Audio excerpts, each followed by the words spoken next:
Kunj Bihari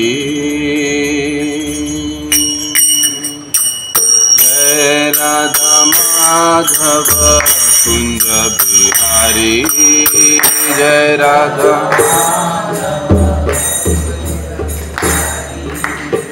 गोपीजन Vallabh Girivardhari गोपीजन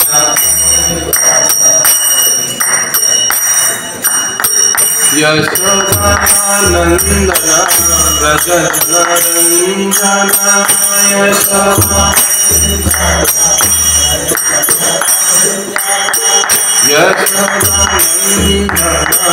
Vraj Ranjan Yashoda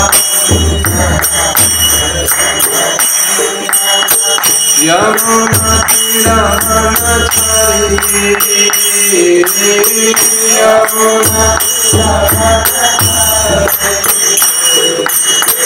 Yamuna तीरावनचारी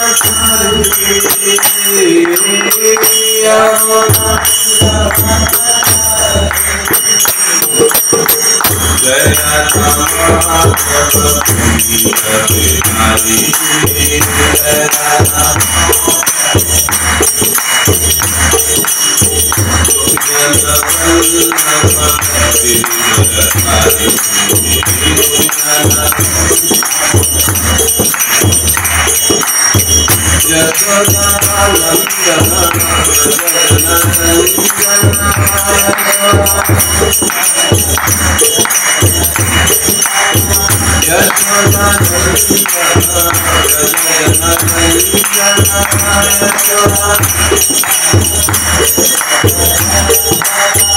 Yamuna तीरावनचारी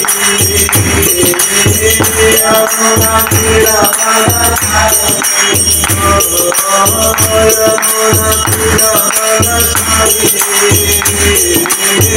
Yamuna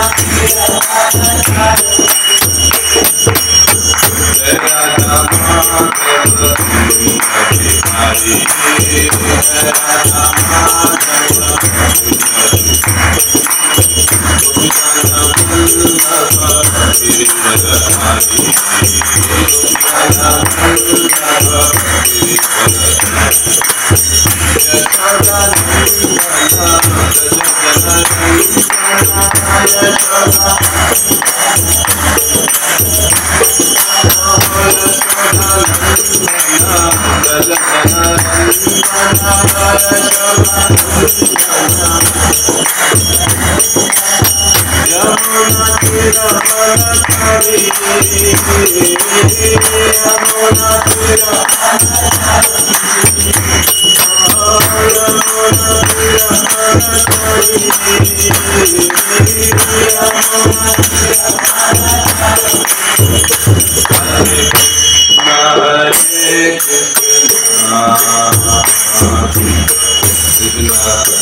Hare Rama Ram Ram Hare Hare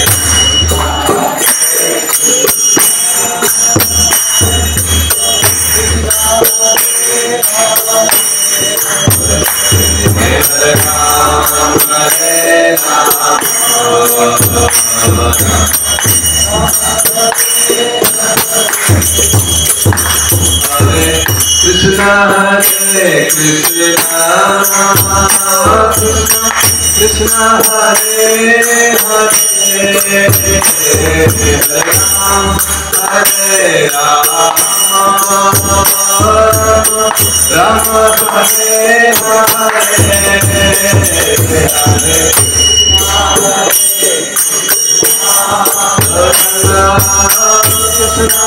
Krishna Hare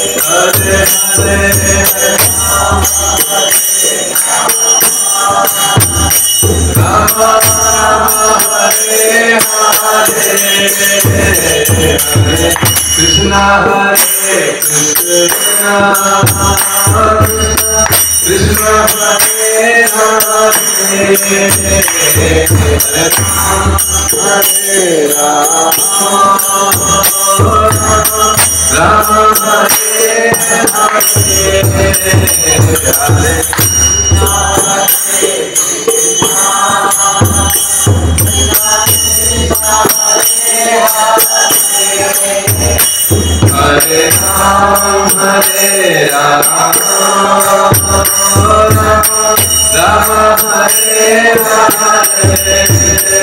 Hare Krishna Hare Krishna Krishna Hare Hare Hare Ram Hare Ram Ram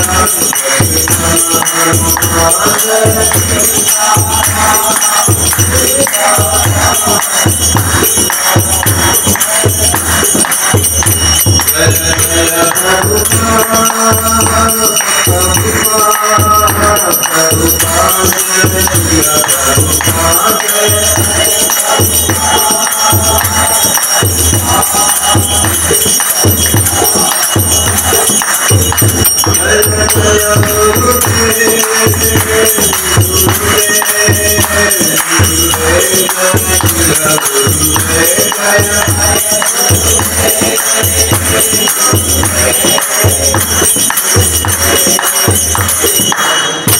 Hare बोलो कलियुग पावन से हरि नाम संकीर्तन की जय। श्री राधा कृष्ण चंद्र भगवान की जय। ओम नमो भगवते वासुदेवाय।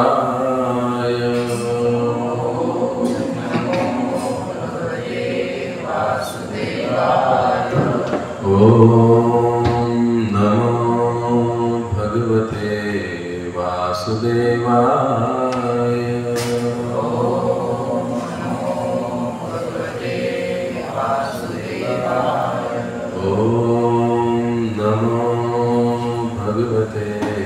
वासुदेवाय।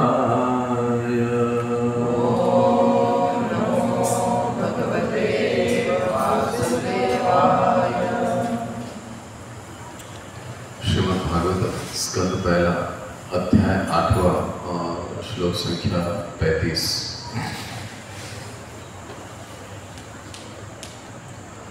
भवेस्मिन् क्लिश्यमानानाम्,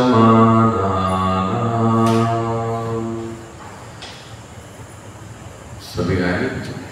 भवेस्मिन् क्लिश्यमानानाम्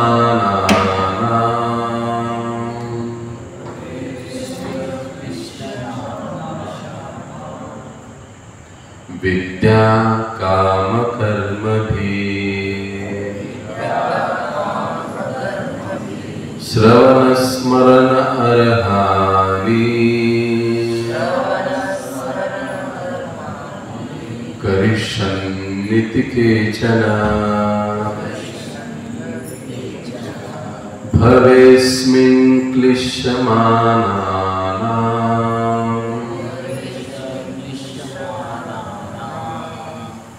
अविद्या काम कर्मभिः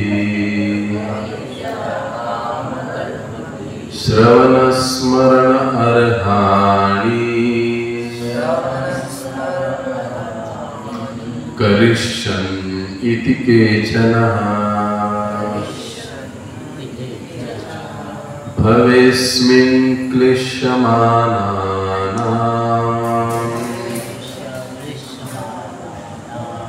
अविद्या काम कर्मभिः श्रवण स्मरण अर्हाणि करिष्यन् इति केचन। अनुवाद तथा तात्पर्य श्रील प्रभुपाद जी के द्वारा। श्रील प्रभुपाद की जय। तथा कुछ कहते हैं कि आप श्रवण स्मरण पूजन आदि रूपी भक्ति को पुनः जागृत करने हेतु प्रकट हुए हैं, जिससे भौतिक कष्टों को भोगने वाले बद्ध जीव इसका लाभ उठाकर मुक्ति प्राप्त कर सके। तात्पर्य, श्रीमद् भगवद गीता में श्री भगवान स्पष्ट रूप से कहते हैं कि वे धर्म पंथ की पुनः स्थापना करने के लिए ही प्रत्येक युग में प्रकट होते हैं। धर्म पंथ श्री भगवान द्वारा निर्मित किया जाता है। कोई भी व्यक्ति धर्म या नया रास्ता नहीं बना सकता। जैसा कि कुछ महत्वाकांक्षी लोगों के लिए यह फैशन बन गया है, धर्म का वास्तविक तरीका यह है कि श्री भगवान को परम सत्ता के रूप में स्वीकार करके स्वाभाविक प्रेम से उनकी सेवा की जाए। स्वाभाविक प्रेम से उनकी सेवा की जाए। जीव को तो सेवा करनी ही है, क्योंकि स्वभावतः वो इसी के लिए बना है। जीव का एकमात्र कार्य श्री भगवान की सेवा करना है। श्री भगवान महान है और जीव उनके अधीनस्थ है, अतएव जीव का कर्तव्य मात्र उनकी सेवा करना है। दुर्भाग्यवश मोहग्रस्त जीव अज्ञानवश भौतिक इच्छा के कारण इंद्रियों के दास बन जाते हैं। यह इच्छा अविद्या या अज्ञान कहलाती है। ऐसी इच्छा से ही जीव विकृत विषय जीवन पर केंद्रित भौतिक भोग के लिए विभिन्न प्रकार की योजनाएं बनाता है। अतएव जीव परमेश्वर की अध्यक्षता में विभिन्न लोकों में विभिन्न शरीरों में देहांतर करते हुए जन्म मृत्यु के चक्र में उलझ जाता है। अतएव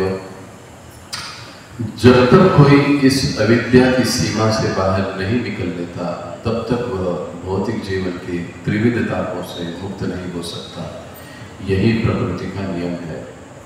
श्री भगवान दुखी जीवों की आशा से कहीं अधिक दयालु है, इसलिए वे अपनी अहेतुकी कृपावश उनके समक्ष प्रकट होकर श्रवण, कीर्तन, स्मरण, सेवा, पूजन, स्तवन, आत्मनिवेदन तथा शरणागति से युक्त भक्ति के नियमों का पुनः संचार करते हैं। उपर्युक्त में से समस्त विधियों या किसी एक विधि को ग्रहण करने से बहिरंगी शक्ति द्वारा भ्रमित बद्ध जीव अविद्या के बंधन से छूटकर समस्त भौतिक कष्टों से मुक्त हो जाता है। जीवों पर यह विशेष कृपा श्री भगवान द्वारा श्री चैतन्य महाप्रभु के रूप में प्रदान की गई है। ओम अज्ञानतिमिरन्धस्य ज्ञानाञ्जनशलाकया चक्षुरुन्मिलितं येन तस्मै श्रीगुरवे नमः। नमः ओम विष्णुपादाय कृष्णपृष्ठाय भूतले श्रीमते भक्तिवेदांत स्वामी इति नामिने। नमस्ते सारस्वते देवे गौरवाणी प्रचारिणे निर्विशेष शून्यवादी पाश्चात्य देशकारिणे। जय श्री कृष्ण चैतन्य प्रभु नित्यानंद श्री अद्वैत गदाधर श्रीवासादि गौर भक्तवृंद। हरे कृष्णा कृष्ण कृष्ण हरे हरे, हरे राम राम राम हरे हरे। भूतं करोति वाचालं तमोहं नमते यत्कृपातमहं वन्दे श्रीगुरुं।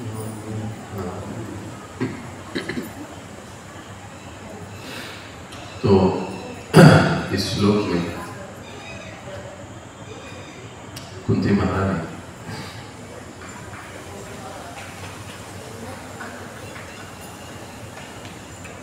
अपनी प्रार्थना में कह रही है कि हे प्रभु, कुछ लोग कहते हैं कि आप श्रवण स्मरण पूजन आदि भक्ति को यानी नवदा भक्ति को जागृत करने के लिए प्रकट होते हो।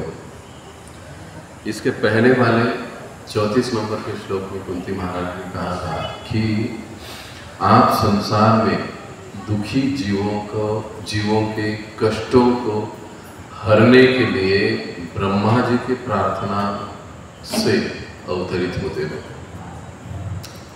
यानी ब्रह्मा जी जब प्रार्थना करते हैं तब भगवान अवतरित होते हैं, और मतलब तभी अवतरित होते नहीं, तब अवतरित होते हैं और दुखी जीवों के कष्टों का शमन करने के लिए भगवान आते हैं।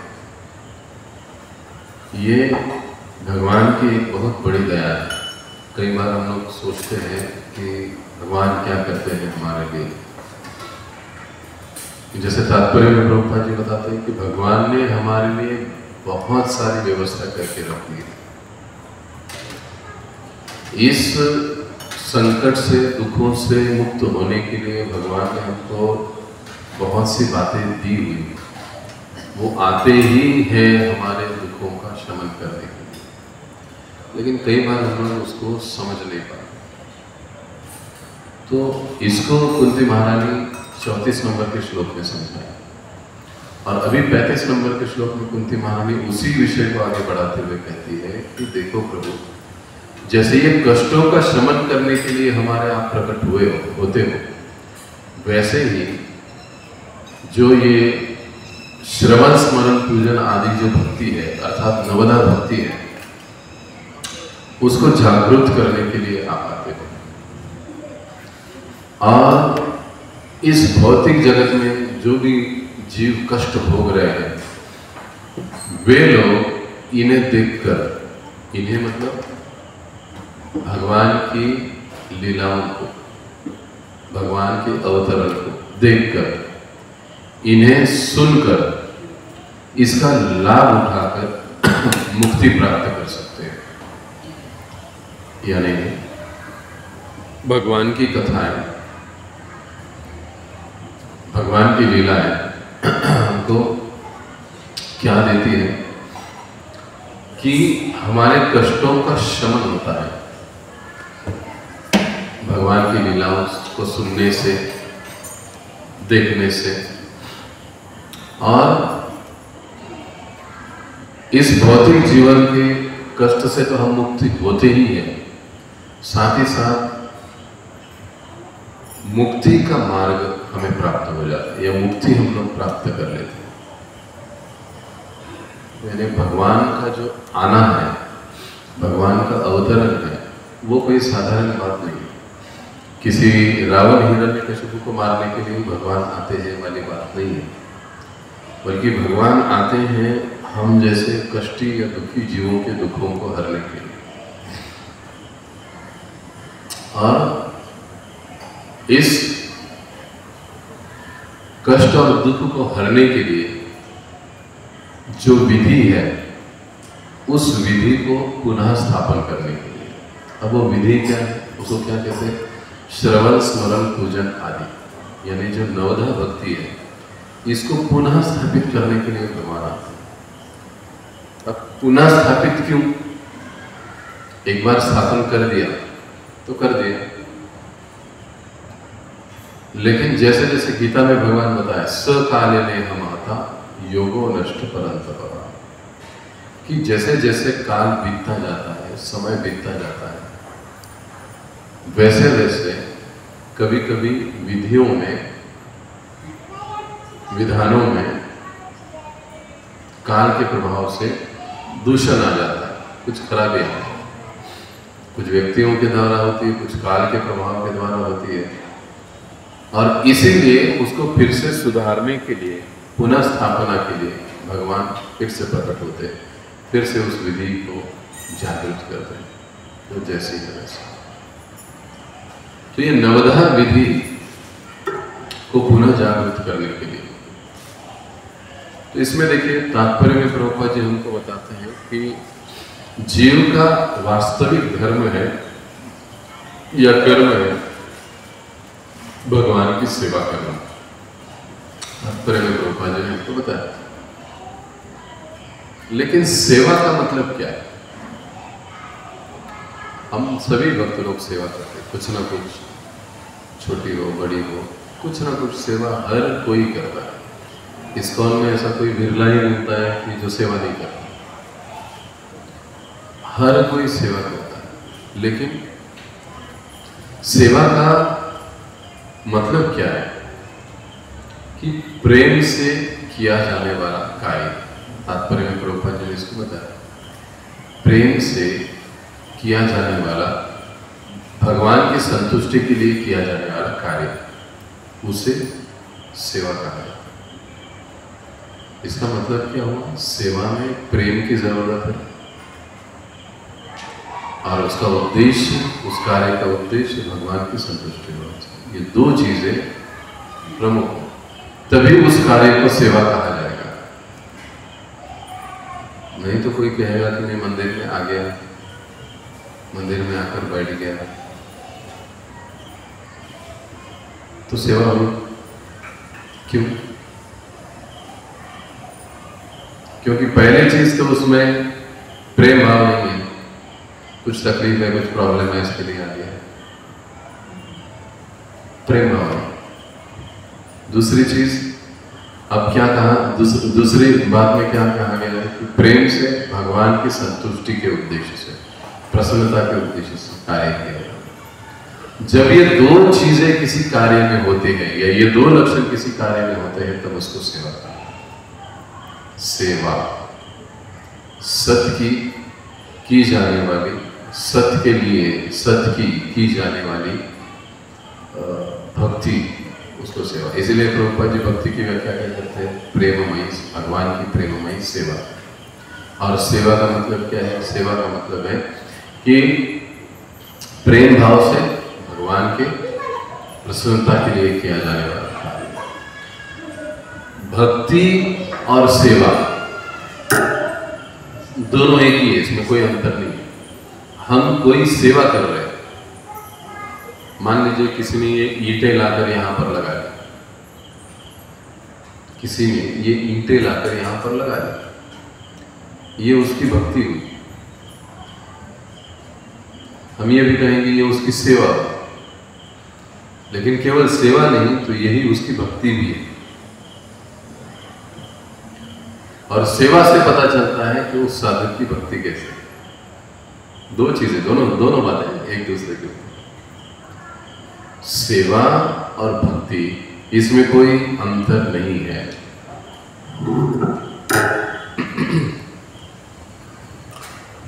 जैसे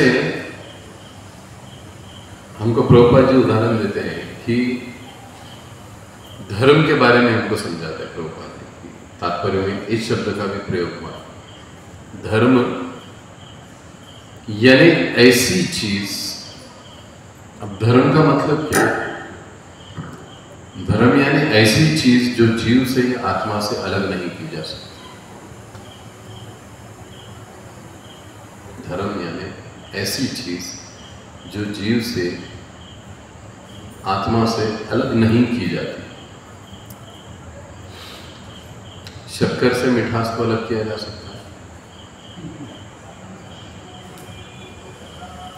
सूर्य से प्रकाश को अलग किया जा सकता है। अब ऐसी कौन सी चीज है कि जो हमसे यानी आत्मा से अलग नहीं की जा सकती? सोच सकता है ऐसी कौन सी चीज है हमारे पास कि जो हमसे अलग नहीं हो सकती? ऐसी कौन सी बात, कौन सा गुण, कौन सा लक्षण है हमने कि जो हमसे अलग नहीं हो सकता? चाहे कहीं भी हो, कहीं भी जाए हम, कुछ भी हो, किसी भी योनि में जाए, लेकिन वो चीज हमसे अलग नहीं हो सकती।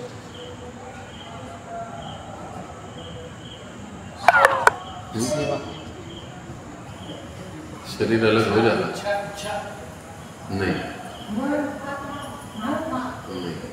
आत्मा से ऐसी कौन सा गुण है जो आत्मा से अलग नहीं किया जा सकता? सेवा। अगर हम लोग भक्ति में नहीं है तो भी हम लोग सेवा कर रहे हैं कि नहीं? पति पत्नी की कर रहा है, पत्नी पति की कर रही है, हाँ, माता पिता बच्चों की कर रहे हैं, हाँ, कर रहे हैं ना। भक्त नहीं है मान लो हम लोग, हर कोई सेवा कर रहा है। अगर घर में से मन उठ गया तो कुत्ते को ले लेकर उसकी सेवा करते हैं। घर के लोगों से मन उठ गया तो कुत्ते को ले लेकर उनकी सेवा करते हैं, उनको खिलाते पिलाते हैं, नहलाते हैं। फॉरेन कंट्री में देखेंगे तो उनका सलून होता है, उनका भी बाथिंग का अलग व्यवस्था होता है, बहुत सी चीजें। यानी देखो अभी ये इंसान की बात है, कोई पशु पक्षी वो लोग सेवा करते हैं। चिड़िया हर रोज सुबह अपने घोंसले से उड़ती है, किस लिए? कहां पे मुझे एक दो दाना मिलेगा, मैं वापस अपने बच्चों के लिए घर में लेकर आऊं। हर स्थिति में, हर योनि में आत्मा से सेवा करने का गुण अलग नहीं किया जा सकता, जैसे शक्कर से मिठास नहीं निकाली जा सकती। समझ? अब यानी आत्मा का यानी हमारा ये गुण ही है सेवा करना। लेकिन गड़बड़ क्या है? सेवा का जो सेंटर पॉइंट है, केंद्र बिंदु, वो गलत हो गया है। जब तक हम लोग इस भौतिक जगत में भौतिक चीजों की, वस्तुओं की, व्यक्तियों की सेवा करते रहेंगे, तब तक हमको दुख, निराशा, तकलीफ, कष्ट सहना पड़ेगा। ये पक्का है। जो तरुण है वो अपने माता पिता से पूछ ले, जो बूढ़े हैं वो अपने माता पिता से पूछ ले, ये पक्का है। जब तक हम लोग इस भौतिक जगत में भौतिक वस्तुओं की, व्यक्तियों की, चीजों की सेवा कर रहे हैं, उनके साथ है, तब तक ये दुख और कष्ट अनिवार्य है। अब सवाल आता है फिर ऐसा कौन सा कार्य है जो कार्य करने से हम दुख और कष्टों से मुक्त होंगे, मतलब मुक्ति को प्राप्त करेंगे? वही बात देखिए हम लोग वापस आ कि जिस नवधा विधि को जागृत करने के लिए भगवान प्रकट होते हैं, अवतार लेते हैं या आते हैं, जन्म लेते हैं, साधारण भाषा में, उस विधि को जब हम अपनाते हैं तब हम लोग दुख और कष्ट से मुक्त हो जाते हैं, मुक्ति की ओर अग्रसर हो जाते हैं। तो फिर ऐसे विधि की, धर्म की स्थापना कौन कर सकता है? ये अगला प्रश्न प्रभुपाद जी ने चर्चा के हाथ पर। बोलो श्री राधा कृष्ण चंद्र भगवान की जय।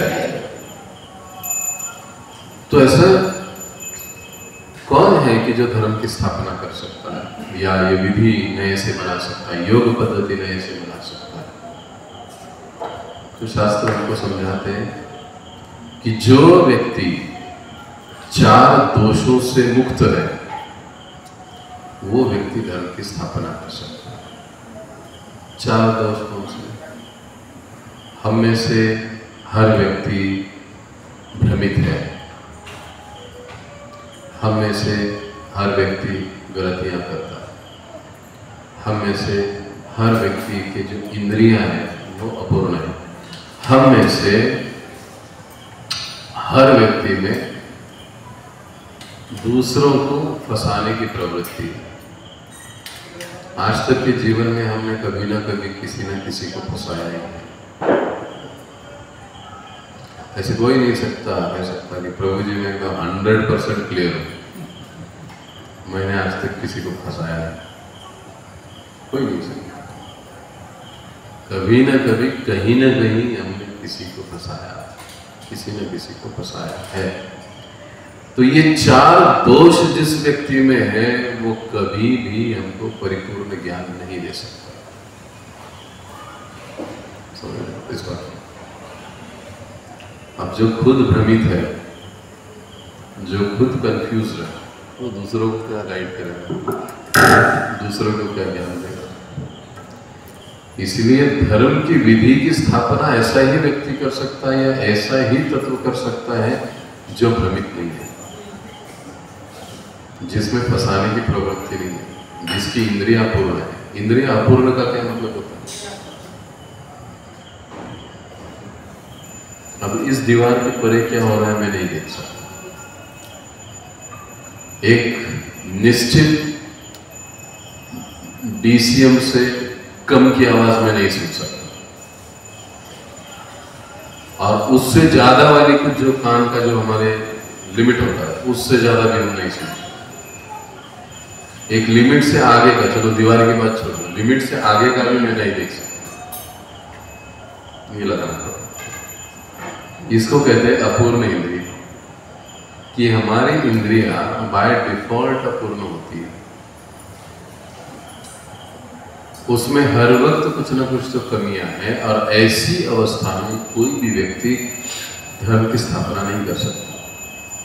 कई बार हम लोग सुनते हैं ना कि ये नया धर्म आ गया है, XYZ व्यक्ति ने इस नए धर्म की स्थापना की है, ये बहुत बढ़िया है। लेकिन कोई भी सर्वसाधारण इंसान इस प्रकार से नए योग पद्धति का, नए धर्म की स्थापना नहीं कर सकता। अब कौन कर सकता है फिर? जो 3 गुणों से परे है, सत्वगुण, रजोगुण, इन 3 गुणों से परे है, ऐसा व्यक्ति कर सकता है। जो सर्वज्ञ है, भूतकाल जानता है, भविष्यकाल जानता है, वर्तमान भी जानता है, ऐसा व्यक्ति धर्म का स्थापना कर सकता है। तो फिर ऐसा व्यक्ति है कौन? भगवान के अलावा कोई होगा नहीं समझेगा। हम लोग भूत जानते हैं तो भविष्य नहीं जानते, भविष्य समझते हैं तो वर्तमान में गड़बड़ कर देते हैं। तीसरी बात क्या है? सर्वज्ञ। हम लोग तो सर्वज्ञ हो ही नहीं सकते। बाजू वाले के मन में क्या चल रहा है हमको नहीं पता। कई बार अपने मन में क्या चल रहा है वो भी हमको नहीं पता चलता है। बैठे तो है हम लोग यहाँ पर, लेकिन मन गांव भर में घूम रहा है, लेकिन हमको पता भी नहीं चल रहा। हमको बेवजह ऐसे लग रहा है कि मैं बढ़िया से बैठ के प्रवचन सुन रहा हूँ। कई बार ये होता है कि हमको ये चीजें पता नहीं चलती, इसलिए हम लोग सर्वज्ञ नहीं। भगवान सर्वज्ञ, वो जानते हैं कि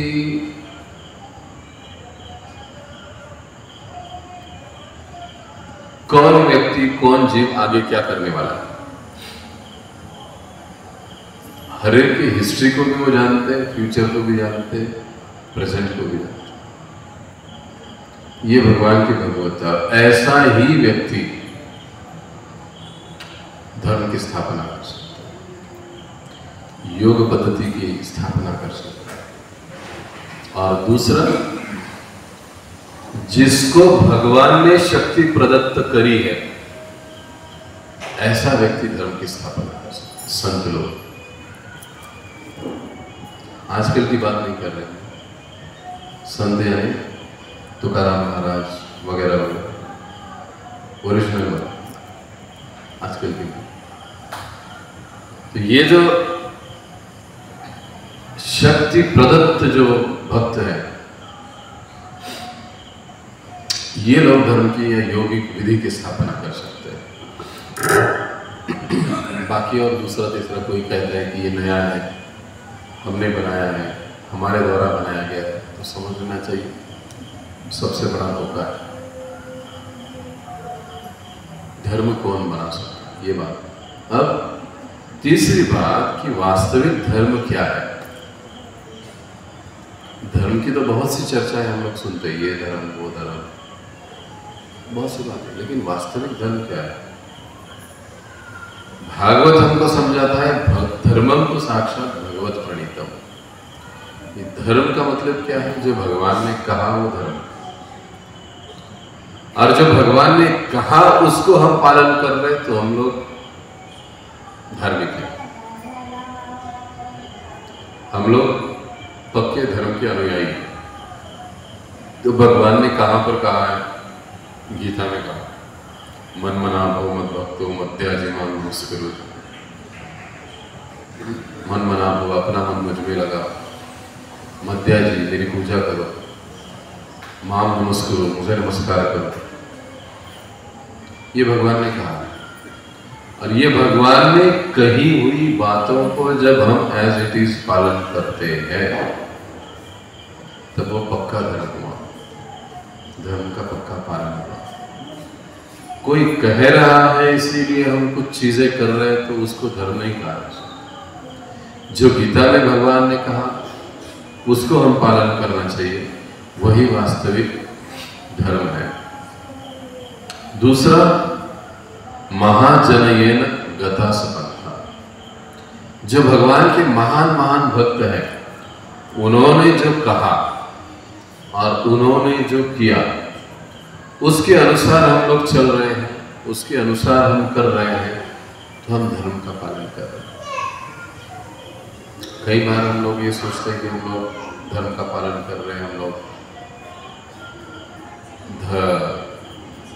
हम लोग धार्मिक है, लेकिन हमको ये सोचना चाहिए कि क्या भगवान ने इन सारी बातों को बताया है जो हम पालन कर रहे हैं। नहीं बताया तो फिर वो धर्म का सवाल ही नहीं है। तो ये बहुत महत्वपूर्ण बात। इसीलिए कुंती महारानी कहती है कि ये सच्चा धर्म जीवों को सिखाने के लिए, ये नवधा स्मरण पूजन भक्ति को जागृत करने के लिए भगवान आते हैं। हे प्रभु, ऐसा कुछ लोग कहते हैं, क्योंकि बगैर भक्ति के पालन के हम लोग भगवान की प्राप्ति कर ही नहीं सकते, मुक्ति की ओर हम लोग अग्रसर हो ही नहीं सकते। तो सेवा करना इसीलिए आत्मा का धर्म है। अब सेवा किसकी, तो कृष्ण की सेवा। ये भी मजे की बात। कई बार सेवा का जब सवाल आता है तो हम कहते हैं इसकी करेंगे उसकी करेंगे, लेकिन जब सेवा का बात आता है आध्यात्मिक जीवन में तो सेवा केवल नारायण की, केवल कृष्ण की, विष्णु, बाकी किसी और। उसी से हम लोग मुक्ति तक जा सकते हैं। तो समझिए भगवान का प्रकट होना हमारे लिए कितनी बड़ी कृपा है। कितनी बातों को भगवान हमारे लिए सहते हैं। जन्म लेना आसान बात नहीं है, इतने असुरों को मारना आसान बात नहीं है, 14 साल वनवास झेलना आसान बात नहीं है, लेकिन ये भगवान की कृपा है। लेकिन फिर भी कई बार हम लोग गलती से ये सोचते हैं कि भगवान हमारे लिए क्या करते हैं। भगवान ने ऑलरेडी हमारे लिए बहुत कुछ कर दिया है, उनके साइड से उन्होंने कर दिया है, अब बारी हमारी है, लेकिन हम लोग वो चीज नहीं समझते। अब हमारी बारी है का मतलब क्या है।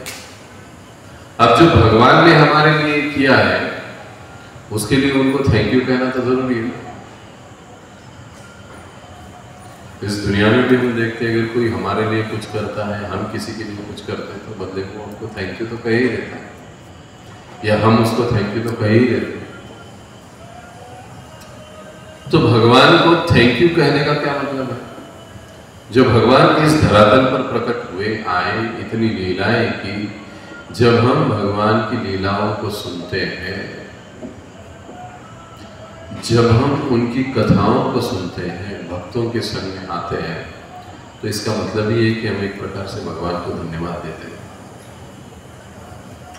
क्योंकि उनकी लीलाओं को, कथाओं को श्रवण करके हम उनके प्रति आकर्षित होने की कोशिश करते हैं। तो भगवान की कृपा मतलब उनकी लीलाओं का श्रवण करने का चांस मिलना। जितनी अधिक हम भगवान की लीलाओं को श्रवण करते हैं, सुनते हैं, उनकी कथाओं को सुनते हैं, उतनी भगवान कृष्ण हम पर कृपा करते हैं। क्या कृपा करते हैं? पैसों से भरा सूटकेस के सूटकेस ऊपर से नीचे फेंक, ये ले 2 घंटा सुन ले 1 करोड़। आध्यात्मिक जीवन में जो गणित चलता है वो थोड़ा अलग चलता है। जब हम भगवान की कथाओं को सुनते हैं, उनकी लीलाओं को जब हम सुनते हैं, तो भगवान श्री कृष्ण उदारता पूर्वक उस भक्त पर कृपा करते हैं, उसको और अधिक स्वयं से जोड़ लेते हैं, यानी अपने आप से जोड़ देते हैं, उसको और अधिक सेवा का मौका देते हैं, उसको और अधिक श्रवण का मौका देते हैं, उसको और अधिक कथा देखने का, सुनने का मौका देते हैं। ये भगवान की विशेष कृपा होती है। क्योंकि भगवान आए इसलिए ना, तो बैठे बैठे सुदर्शन घुमा के भगवान सब कुछ कर सकते थे, लेकिन वो धरातल पर आए इसलिए कि वो मानव सदृश लीलाओं को हम देखे, सुने और हम वापस उनके धाम लौट चले। ये उनकी कृपा है। लेकिन जब हम इस कृपा को समझ नहीं पाते और हमको ऐसे लगता है कि भगवान ने हमारे लिए क्या किया, भगवान राम, भगवान कृष्ण, भगवान कृष्ण बन क्या है, राम बन क्या है, फिर भी लोग हम जैसे बद्ध जीव गलत फहमी में रहे। वही भगवान उदारता से कृपा करने के लिए फिर चैतन्य महाप्रभु के रूप में आ गए। वही भगवान फिर चैतन्य महाप्रभु के रूप में आ गए, बिना योग्यता को देखा भगवान की कृपा बांटने लगे। कैसे? हरे कृष्णा कृष्णा कृष्णा हरे हरे, हरे राम राम राम हरे हरे। बिना मूल्य, मुफ्त में हर व्यक्ति के घर जा जाकर नित्यानंद प्रभु नित्यानंद प्रभु हरिदास ठाकुर चैतन्य महाप्रभु की आज्ञा से इस हरे कृष्ण महामंत्र को दे रहे हैं। ये श्री भगवान श्री कृष्ण की विशेष कृपा है, चैतन्य महाप्रभु की विशेष कृपा है। हमारे लिए चैतन्य महाप्रभु जी ने संन्यास लिया ताकि हम लोग सफेद कपड़े वालों का सुनते नहीं ज्यादा, सैफरॉन वाला कोई सामने बैठे तो हम जल्दी सुनते हैं। इसके लिए चैतन्य महाप्रभु कहे कि ठीक है, लोग अगर ऐसे ही नहीं सुन रहे मेरी बात तो फिर मैं संन्यास ले लेता हूँ। अपने बाल कटवा लिए, गेरवे वस्त्र पहन लिए, घर बार छोड़ लिया, संन्यास ले लिया, गली गली गांव गांव हरे कृष्ण महामंत्र का, भक्ति का प्रचार करते हुए घूमने लगे। देखो भगवान की कितनी बड़ी कृपा है। ये भगवान का हम नाम ले रहे हैं, ये भगवान की कृपा है। भगवान की सेवा करने का मौका हमको मिल रहा है तो हमको समझना चाहिए कि भगवान की कृपा है। ये भगवान ने हमको इस योग्य जाना, हमको ये मौका दे दिया। हमको उसको नकारना नहीं चाहिए, उसको स्वीकार करना चाहिए। बोलो श्री राधा कृष्ण चंद्र भगवान की जय। हम पर कृपा करने के लिए श्री चैतन्य महाप्रभु निरंतर हरिनाम का वितरण करते हैं। जहां पर हम लोग बैठे हैं, ये हरे कृष्ण आंदोलन, हरे कृष्ण संस्था, ये भी भगवान की कृपा ही है। हम लोग भगवान की कृपा की छत्र छाया में बैठे हैं। हम लोग जो यहाँ पर बैठे हैं वो हम वास्तविकता में भगवान की छत्र छाया में बैठे हुए हैं, क्योंकि भगवान की कृपा, ये हरे कृष्ण आंदोलन, प्रसाद तो भगवान की कृपा है, कीर्तन तो भगवान की कृपा है, ये संस्था भगवान की कृपा है। और हमको भगवान क्या करना चाहिए हमारे लिए? हमको ये कभी नहीं सोचना चाहिए कि भगवान हम पर कृपा नहीं करते। भगवान ने हर जीव पर कृपा करके रख दी है, और ऐसा कोई भी व्यक्ति नहीं इस दुनिया में, या ऐसा कोई कितना भी बड़ा पापी क्यों ना हो, उस पर भी भगवान कृपा करते हैं। भगवान की कृपा से कभी कोई वंचित नहीं रह सकता और रहता भी नहीं। बस हमको आवश्यकता होती है कि हम उस बात को समझें कि ये भगवान की कृपा है। मानने की बात नहीं, भगवान वास्तविकता में कृपा करते हैं। हर समय भगवान हमारे कष्टों को दूर करने की कोशिश करते हैं। तो ये हम सभी भक्तों का कर्तव्य बनता है कि भगवान की इस कृपा को हमको संजोए रखना है, पकड़ के रखना। सबसे पहले और महत्वपूर्ण भगवान की कृपा क्या है हम पर? हरे कृष्णा कृष्णा कृष्णा हरे हरे, हरे राम राम राम हरे हरे। इस महामंत्र को, ये महामंत्र हमको मिल गया, ये जप करने का मौका हमें मिल गया, ये सबसे बड़ी कृपा। इसको संजय रखना, साइड में नहीं रखना, साथ में रहना। हर दिन हर समय, जब भी समय मिलता है नाम जप जरूर करना चाहिए, क्योंकि ये भगवान की कृपा, भगवान ने दे दिया। किसी न किसी माध्यम से, किसी न किसी व्यक्ति के द्वारा आप भगवान की इस हरे कृष्ण छत्र छाया में आ गए, तो ये कृपा ही हुई ना। किसी न किसी भक्त के कारण, ग्रंथ के कारण, व्यक्ति के कारण आप यहाँ तक पहुंचे, आपको ये हरे कृष्ण महामंत्र मिला, ये भगवान की कृपा है। अगर हम उसको साइड में रख देंगे तो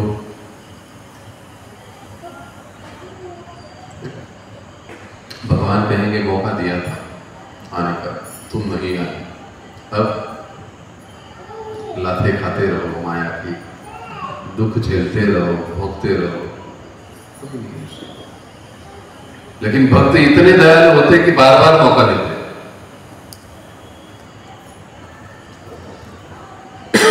तो जो ये हरे कृष्ण महामंत्र हमको मिला है, जो भक्ति हमको मिली है, इसको हमें संजोए रखना है। संजोए रखना का एक मतलब क्या है? जपमाला है, बिग बैग है, घर पे रखी हुई,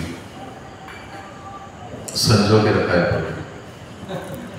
शोकेश में लगा के रखा है ना। कई बार भक्त लोग मिलते हैं, आपको भावना में मालाएं दे देते हैं, जप करो घर जाकर। हाँ जरूर करेंगे, और फिर उसको घर ले जाकर रखते हैं।